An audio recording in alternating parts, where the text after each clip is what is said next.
Hello everyone, welcome to those who haven't been here before, welcome back to those who have watched before. Thanks for coming again. My name is Leah Langley and we are here to rank the 10 Best Picture nominated films we have this year. The Oscars is a month away and we have 10 films on this list that I want to just give a ranking to because why not rank as we've kind of started to do them. So yeah, let's dive right in. I want to give a little heads up first of all these films I've seen, apart from one, I've seen more than once. The only one I haven't seen more than once is Frankenstein. I might watch it again, but everything else I've seen at least 2 times. Most of them I've seen more than twice. 8 of these films out of the 10 actually made it on my list for favorites of 2025, like favorite films that I saw in 2025. My favorite film of the year is not a Best Picture nominee. Didn't get any Oscar nominations. I really wish it would have got a screenplay nomination, but it didn't end up getting nominated at all, unfortunately.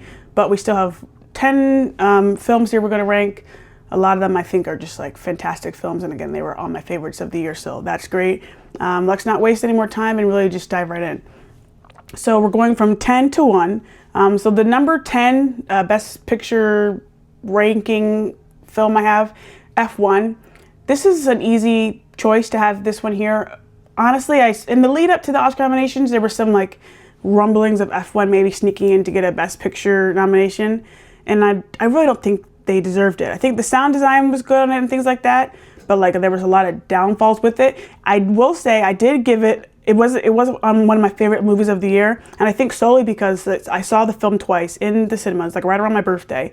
I saw it in theaters, and like the whole like movie experience of it, of like all the big sound, all that kind of thing going on, that's really enjoyable. But like I don't think I would watch this film like at home, or if I did, it probably would be a different experience for me. So that definitely, the movie experience of it definitely pushed it up. I personally don't believe it belongs on Best Picture list at all.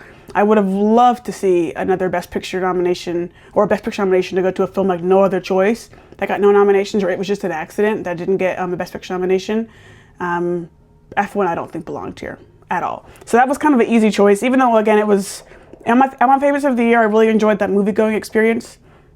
It's not a Best Picture nominated film, especially when you look at these other ones comparatively. It's like it definitely is the oddball out. So yeah, that's number 10. Number 9, this is the film I've only seen once out of all of these, which is Frankenstein, Guillermo del Toro's Frankenstein. When I saw this film, I saw it at home on Netflix. I sure it probably would have been a good movie going experience. I think they obviously had like a limited run to be nominated for Oscars at all. I'm not like a Frankenstein girl, and I think it was for the film that it was, and like, you know, I think it was a good film in that sense. But for me, I kind of was just like watching it because it was like when I know I needed to watch, when I watched it when it came out like some months ago on Netflix. But for me, like I gave it like a pretty good rating. I gave it a 4 out of 5 on Letterboxd, things like that. But like part of that, I think I even said in my 1-minute movie review, part of the reason why I got a 4 for me was like, it wasn't really my cup of tea, but I know it's a good film. Yeah, I think the performances are good in it. I think again, like Del Toro's, like he's such a master in terms of things he done, like Shape of Water, I think which was a great film, and things like that. But in terms of like my vibe, because this is the thing, this ranking is based on like my personal feelings towards it, not necessarily like, oh, what the critics say. It's like my feelings generally towards it, even though it makes it weird because I just put F1 at 10, but again, F1 is like doesn't belong here at all. But yeah, that's my ranking on it, and we'll move on. Number 8, I have The Secret Agent. I just recently went to go see this film again. I saw it once, and the one time I saw it, I will say admittedly, like I was quite tired of watching it, and I don't speak Portuguese, so it was, it was a film you have to, for me, read the entire time, which is fine. I love, films that are not in the English language. There's some great, we're going to be talking that soon as we keep going on here. But Secret Agent for me, like when I watched it the first time, I liked it and things like that. I do think some of my tiredness had to do with kind of like, trying to get into it somewhat. But it also was a film, and again on the second watch, this kind of reinforced that for me. It's like there's a lot going on, and it does leave you kind of like in a place, kind of with like, oh, like is that like what happens next? Or like is that kind of like it? Not that I was like dissatisfied with being left there, but there's quite genre bending. There's a lot going on. Wagner Moore gives an incredible performance. I think he has a good shot of winning the Oscar for Best Actor. I think this film, Secret Agent, will win International Feature. I feel like it probably will. Yeah, so for me, it was at 8, and I think I'm happy with it placed there. But yeah, that's that. Next up, we have Marty Supreme at number 7. This film was another one. Timothée Chalamet, speaking about best actors, I think the best actor race is between Timmy and Wagner Moura. I think it's a good film. I enjoyed it quite a lot. I saw it like, right, it came out Christmas Day, so I think I saw it like day before. I think I might have seen it Christmas Eve or day after on Boxing Day. I can't remember. Good film. Josh Safdie directed, and he co-wrote that film as well. Lots of ups and downs. Timothée Chalamet is a character who's like the person he's playing, Marty Mauser, is a person you like want to root for. He's such an ass, but he's someone you want to root for. And that kind of like the energy of it is like, throughout the film, like going. And that's similar to like kind of how Uncut Gems was, that kind of tension and that kind of like heightened element all the time, and running. That's definitely felt throughout the film. So that's number 7 for me, Marty Supreme. Number 6, I have Begonia, Yorgos Lanthimos' film. And this film is so trippy. It's one of those films that right away, like, you want to see it again because you want to like retrace into like, okay, like what, like let me see now that I know how it ends, let me see like things I pick up on. Emma Stone is incredible in this. Jesse Plemons, I wish he would have got a Best Actor nomination. He's also really great in this film as well. But it's one of those films that's like really like just you're watching it and you're like, what's going on here? But then like when you get to the end, it's like, oh my gosh, that's, again, you want to circle back on it right away and like, watch everything again with the whole like the big twist at the end and whatnot. Yeah, so I think that's a good film at number 6. Number 5, we have Train Dreams. This film, I think, is one of the most beautiful films in terms of the way it looks that I saw last year. It's just absolutely incredible. When I watched it, it's one of those ones that's a Netflix film. Netflix has 2 here between Train Dreams and Frankenstein. I watched it at home. Again, it had a limited release. I wasn't able to see it in the cinemas. But I remember after I watched it at home, I immediately was like, 1, I want to watch it again. And 2, I wish I could have seen this on the big screen because I can just imagine how gorgeous it would look on the big screen. Adolfo Veloso is the cinematographer here, and it's just like, from the opening shot of the film, it's like a tree falls down, basically, like in a sense, like they're cutting it down. And even just from that, like it's just so, I'm thinking about it right now, it's so gorgeous. I've seen the film 3 times now. After I watched it the first time, I like watched it again like 2 days later because I was just like, I wanted just to watch the beautiful visuals again. It's such a gorgeous film, and the story's gorgeous. I read the novella after seeing the film. And that was pretty good, but I think the film was really just like incredible, remarkable. Joel Edgerton gives a great performance, and if you have not seen Train Dreams yet for some reason, please go watch that movie. It's one of the most beautiful films, visually, but also like in terms of the story. It's just a gorgeous piece. Really, really great. All right, these next 4 I have up. Honestly, I saw someone say like had the similar thing for them. I could close my eyes and probably put any one of these films in any different position. I would be happy with any of these films being number 1, 2, 3, like moving around, because it depends on the day, depends on my mood or like whatever, with like how I feel in terms of how I want these 4 to go, because it really, really fluctuates. And even when I put out like my favorite films of the year, I only put out what my number 1 film was. That was partly because these other 4 films were all up there in terms of like what was number 2, what was whatever, like kind of moving around constantly. I have a list I have right now, how I've ranked them. But again, someone could ask me this a week from now, and I might be like, oh, this one's probably number 2 now. This is probably like, I probably would move it around maybe. But I'd be happy with any of these 4 being in any position because they really are just such standout films, and I really, really enjoyed them. So first one I have, number 4. This is the one I and most people are predicting is going to win Best Picture. One Battle After Another by Paul Thomas Anderson. I've seen this film twice, both times in IMAX at the cinemas. I do think, again, kind of with my how my thing fluctuates in terms of like these top 4. I do plan on watching this film again more recently, I haven't watched this film since September, October. I could be thinking about that again if I watch it again and might move up, I don't know. But right now I have One Battle After Another at number 4. Again, I think it's going to win Best Picture, and it'll win probably a couple other nominations as well. I think it's the second most nominated film this year. This is a really great film. From the minute seeing it, like that premiere day, being so excited to see it. First of all, like, because who was involved in it? It's a PTA film. I think he does a lot of great stuff.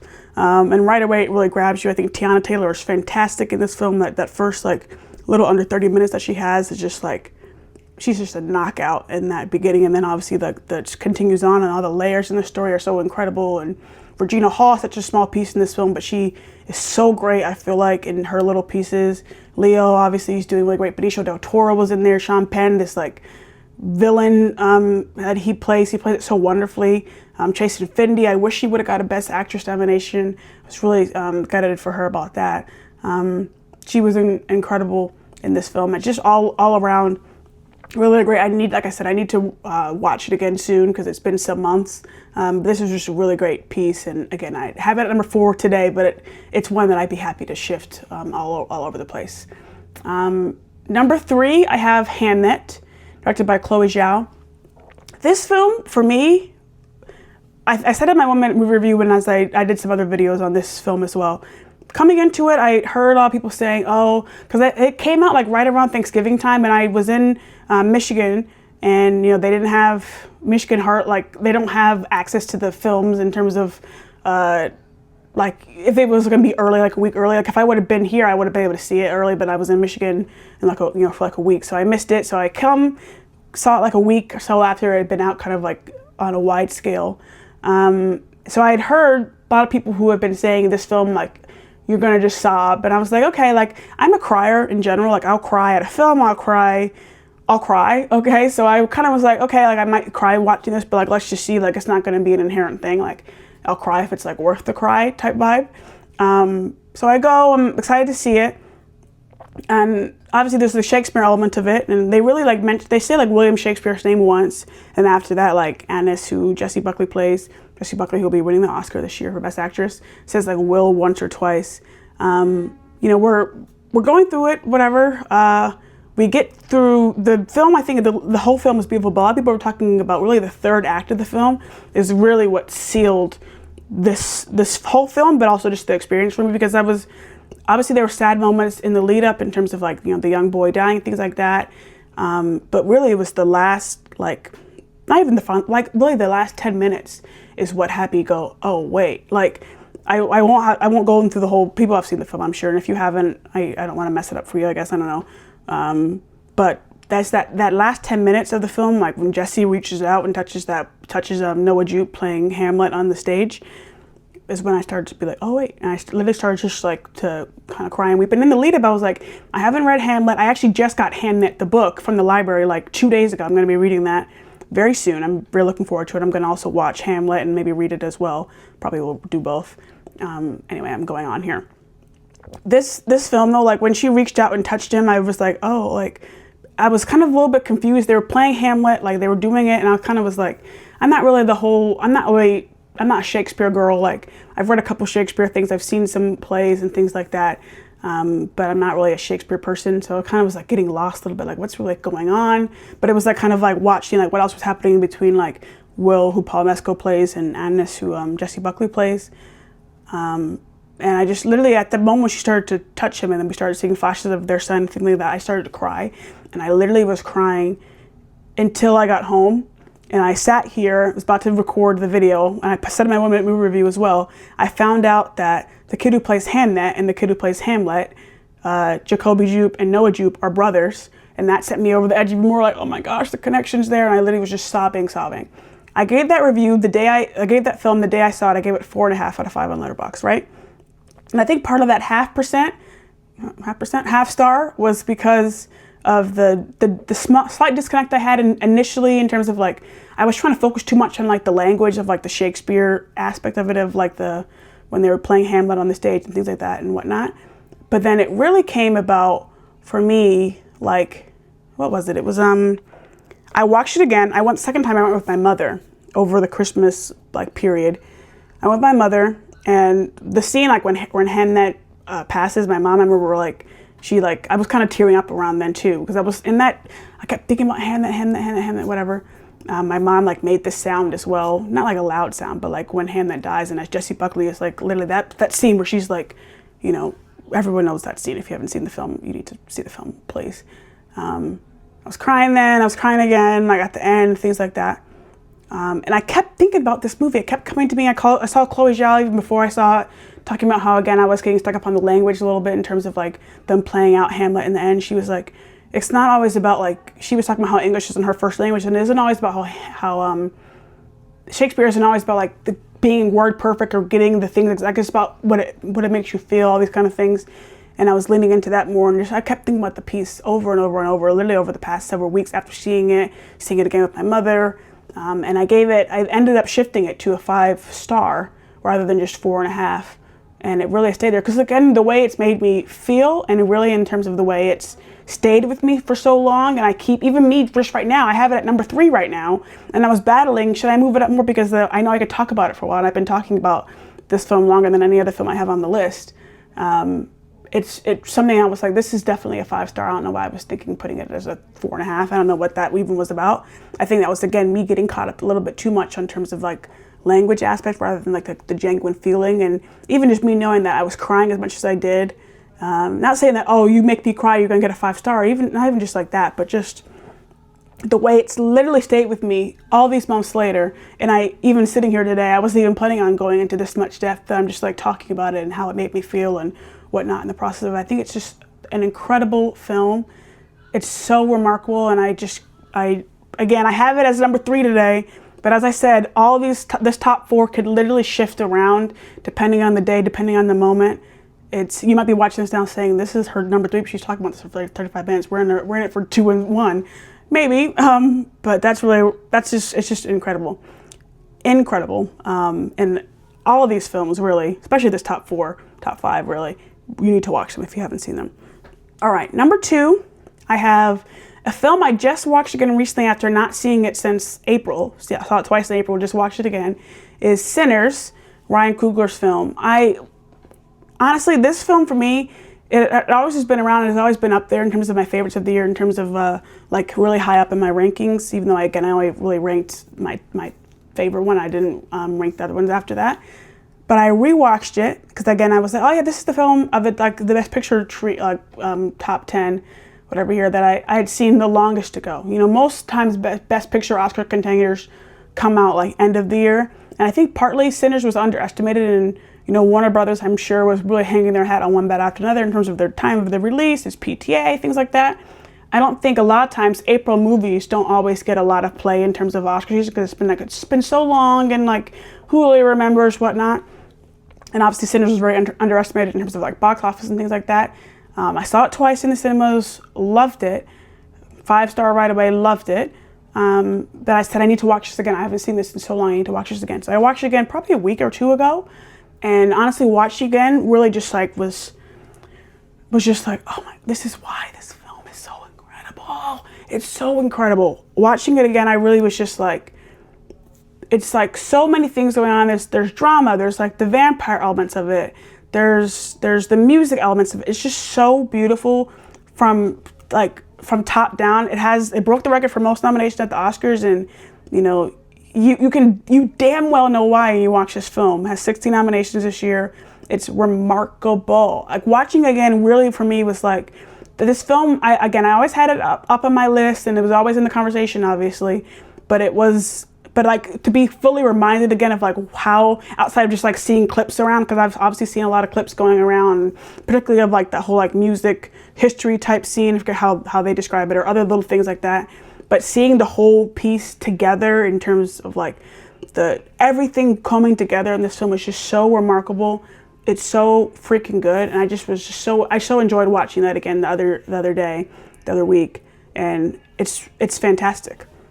It's fantastic, and it's at number 2 for me today, and I love it. I think it's a remarkable film. I'm so happy for Ryan Coogler and everyone who was participating in this film. Another one that's so beautifully shot, Autumn Arkapaw is her name. She is the first actually woman of color to be nominated for cinematographer at the Oscars this year. It's remarkable. We only had our first woman in general a couple of years ago, Rachel Morrison, for I think it's called Mudbound. Yeah, Mudbound a few years ago.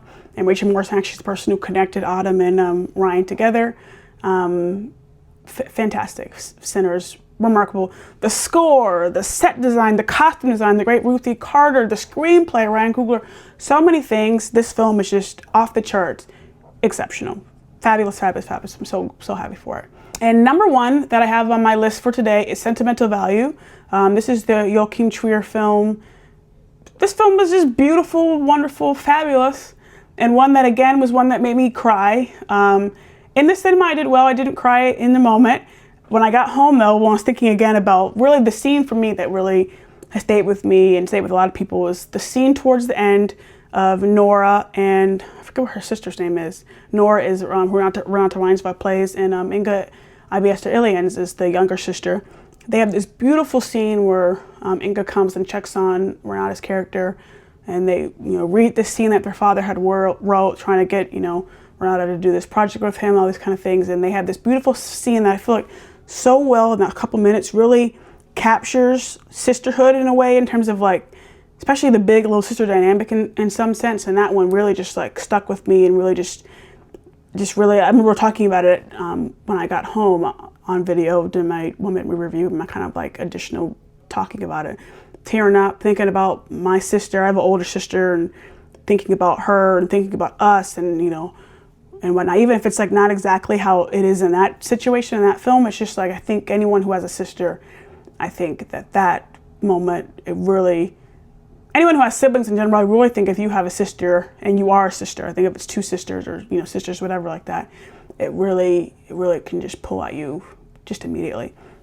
I think the way the whole film's constructed, with the whole kind of piece of their father, obviously the great Stellan Skarsgård, and all those kind of things going on in relation to him trying to get his career back and like trying to work with his daughters. This like the family's kind of messed up. The whole cast, the main cast, all got nominated, which I was really excited about. Elle Fanning was incredible. So I feel like she had a really difficult job in terms of playing a great actor, but like in a part that she knows isn't right for her, so she has to kind of like, in terms of like that scene I was describing of the two sisters, talking to each other, checking in on each other, whatnot.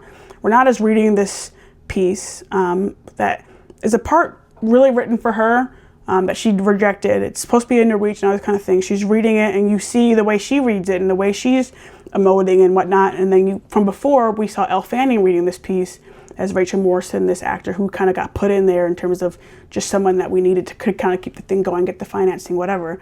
And she still does it good, but it's like you can tell it's not connected to her in the same way. And maybe it partly is because it's in English, maybe it's just whatever, but you just know it's not living and breathing in her the same way it is for Nora, who's Renata Reinsva's character. And part of that reason is because it's literally a part written for Renata Reinsva's character, and it's like the whole kind of thing. So even the whole dichotomy of those two things coming back to us in the end, and just fabulous. The film is just wonderful. I think Joachim Trier is just wonderful. Really happy for him. He got several nominations this year. And yeah, I think the film is incredible. I've seen that film twice, both times in the cinemas. I think I might have watched it once on a Delta plane. I can't remember. I don't think I even logged it though, because I feel like, sometimes those, like, you're getting stopped, the pilot, the flight, it's like a whole bunch of things. But they have it, if you haven't seen it, it probably will be on, I forget, it's a Neon film, so it will be on Hulu at some point in the US. But it's on, if you're on a Delta flight, it's on Delta planes, certain planes, because I was on a plane actually, it wasn't on that plane when I was on, whatever. It's on Delta flight, so if you want to watch it and you haven't seen it, watch it there or buy it. It's available to buy, pretty sure at this point. That's really a great film as well, and that's really what I have. So yeah, that's my list of 10. As I said, as you can tell from the way I discussed these top 4, they really could shift and move depending on the day. But the 5 through 10 I have pretty solidly down, but 1 through 4, mix match, move however you want to move them. But those are my rankings for the best picture films we have. Give me your rankings, put them below if you haven't, if you want to tell me your rankings. If you haven't seen any of these films, what films have you not seen? Are you trying to see all the films? Like, what are you thinking? What film are you most excited about? Is maybe your favorite film of 2025 on this list? Let me know. I never said the name of my film that was my favorite, but I'll say it was Sorry Baby by Ava Victor. I wish that one could have been here, but I think the top 10 we have outside of F1. I don't think F1 belongs here at all. I think these are really generally a good list of films, and looking forward to the Oscars. I think they're March 15th, so they are a month away. Excited to see what goes down. Have some predictions already. I haven't locked them in fully yet, but I'll be back with the Oscars prediction video probably sometime in the next couple weeks here to see how things go. But yeah, that's it for me. Thanks again for watching, for being here. Follow me on Letterboxd. You can see my rankings on there, my other films I've seen, that kind of thing, whatever. But yeah, we'll see you around more Oscar stuff and more award season. We're deep into award season, and it's been fun so far. So we'll keep seeing as it keeps going. But yeah, don't forget to put your comments and your rankings below. I like to see what people are thinking in terms of these films. But yeah, that's it for me. See you guys later. Bye-bye.